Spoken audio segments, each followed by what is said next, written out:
السلام علیکم دوستو۔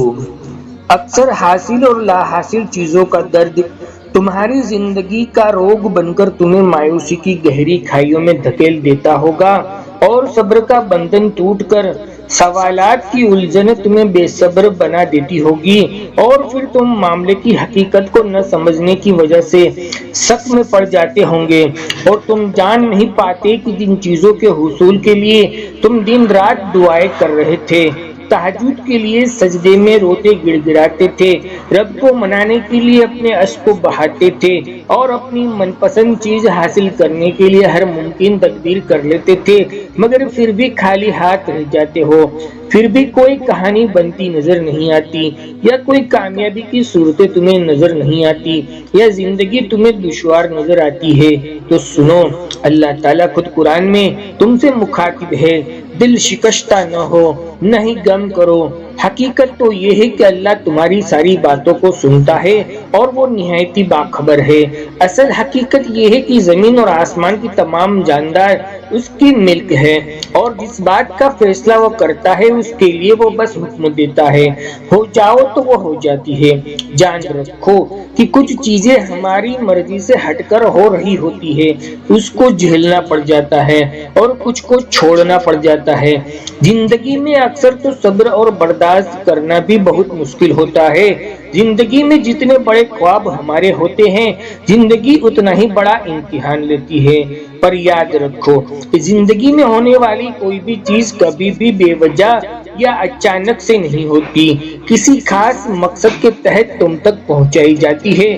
جان رکھو، ذرے ذرے کی پیدائش میں ایک گہرا مقصد پایا جاتا ہے، اس میں اللہ کی معرفت چھپی ہوئی ہوتی ہے۔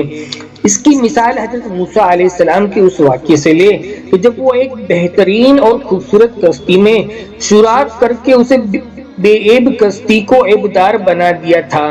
بظاہر یہ غلطی نظر آ رہی تھی، لیکن در حقیقت اس میں اس کشتی کو بچانے کی حکمت پوشیدہ تھی۔ واقعہ یہ ہے کہ تمہارا رب غیر محسوس تدبیر سے اپنی مصلحتوں کو پورا کرتا ہے، بے شک وہ علیم اور حکیم ہے۔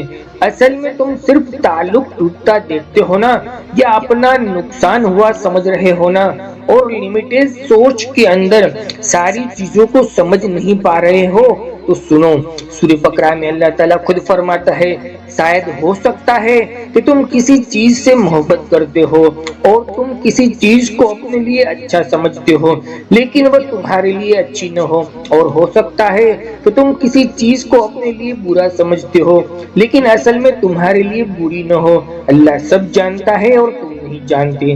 جس دن ایک انسان یہ فیصلہ کر لیتا ہے کہ اللہ مجھ سے بہتر جانتا ہے، اللہ کی حکمت مجھ سے بہت بہتر ہے، پھر وہ اللہ کی مرضی کی بات کرتا ہے۔ صحابہ رضی اللہ تعالیٰ عنہ کہا کرتے تھے کہ جب ہم دعائیں مانگتے ہیں اور ہماری دعائیں قبول کر لی جاتی ہے تو ہمیں بہت خوشی ہوتی ہے، اور اللہ جب ہماری دعاؤں کو قبول نہیں کرتا تو ہمیں اور بھی زیادہ خوشی ہوتی ہے کہ اب جو ہوگا ہمارے رب کی مرضی سے ہوگا، اور میرے اللہ کی مرضی ہماری مرضی سے لاکھ گنا بہتر ہے۔ جانتے ہو، اللہ تمہیں تمہاری ماں سے زیادہ چاہتا ہے، تو وہ ایسا کیسے ہو سکتا ہے کہ اللہ تمہارے ساتھ وہ معاملہ کرے جو تمہارے لیے برا ہو؟ یہ بھی تو ہو سکتا ہے کہ جن دروازوں کے کھلنے کا تمہیں شدت سے انتظار ہے، ہو سکتا ہے کہ وہ اتنے کھوکھلے ہو کہ کھلتے ہی ٹوٹ جائے، اللہ نہ کرے۔ اس سے بڑا لوز کوئی تمہاری لائف کا ہو جائے۔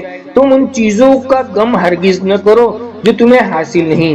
سورہ بقرہ میں اللہ تعالیٰ خود فرماتے ہیں، این ممکن ہے کہ جو چیز تم کو پسند ہو وہ تمہارے حق میں بری ہو۔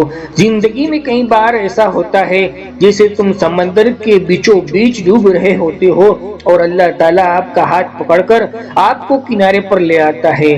وقتی طور پر تم روتے ہو، ریکریٹ ہو جاتے ہو، پیچھے مڑ مڑ کر دیکھتے ہو، واپس جانے کا تصور کرتے ہو، لیکن اللہ تمہیں یہ احساس دلانا چاہتا ہے کہ تم غلط ٹریک کے اوپر ہو۔ یہ دروازہ صرف اس لیے بند پڑا ہے کیونکہ اس کے پیچھے کچھ پوشیدہ حقیقتیں ہیں جو ظاہری طور پر تمہیں متاثر کر رہی ہے۔ اللہ کی مصلحتیں اس وقت سمجھ میں نہیں آتی ہے، لیکن کچھ ہی وقت میں اس کی مصلحت کا پورا اندازہ ہو جاتا ہے۔ یاد رکھو تمہاری زندگی کا بیسٹ پلانر ایک اللہ ہی ہے۔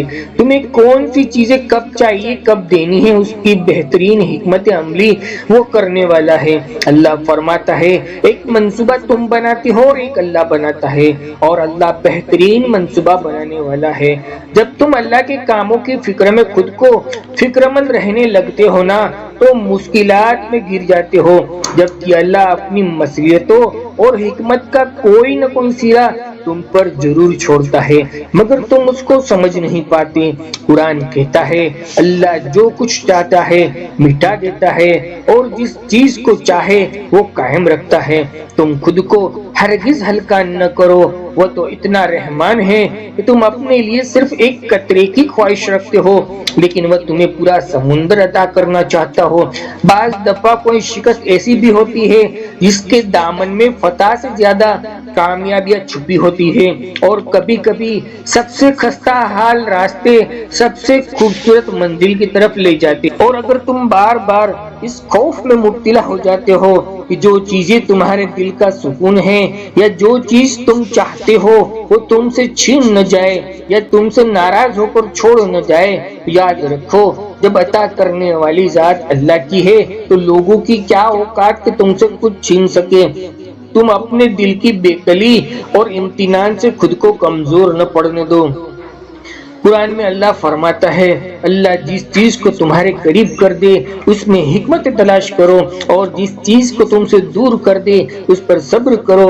نہ ہی تیرے رب نے تم کو چھوڑا ہے اور نہ ہی دشمنی اختیار کی ہے، اور تمہارا آنے والا دور گزرے ہوئے دور سے بہت ہی بہتر ہوگا انشاءاللہ۔ یاد رکھو وقت بدل جاتا ہے کیونکہ تبدیلی کائنات کا اصول ہے۔ جان رکھو کہ تم اپنے دل کے فیصلوں کا سارا اختیار اپنے رب کو دیا کرو، وہ تمہارے دل کی گہرائیوں سے بڑا واقف ہے۔ یاد رکھو جب تم کسی چیز کو بار بار اللہ سے مانگتے ہو اور اس کو پانے کی تڑپ تمہیں تہجد تک لے جاتی ہے تو سمجھ جاؤ کہ تمہارے معاملے کا فیصلہ اور اللہ کی جانب سے مدد کا وقت بہت قریب آ گیا ہے۔ تمہاری دعاؤں کا جواب بھی ضرور جلد آئے گا اور وہ کن سے خالی نہیں آئے گا، کیونکہ جو راستے اللہ کی طرف لے جائے اس راستے کی منزل خوشیوں اور سکون سے بھری ہوتی ہے۔ مطمئن ہو جاؤ تمہاری بار بار مانگی جانے والی دعائیں تمہارے رب کے پاس امانت ہے، وہ رب چھوڑتا نہیں اپنے بندوں کو اپنی رحمت سے خالی۔ تمہاری دعاؤں کی قبولیت میں معجزوں کی ابتدا ہوگی انشاءاللہ۔ دوستو ہماری دلی دعائیں ہمارے سبھی بھائی بہنوں کے ساتھ ہے۔ اللہ تعالیٰ تمہاری قسمت کو چمکا دے۔ میرے اس ویڈیو سے آپ کو کچھ بھی اچھا لگا ہو تو مجھے کومنٹ کر کے ضرور بتائیے گا۔ ہماری حوصلہ افزائی کے لیے زندگی رہے انشاءاللہ پھر ملیں گے ایک اور نئے خوبصورت ٹاپک کے ساتھ۔ جزاک اللہ خیر۔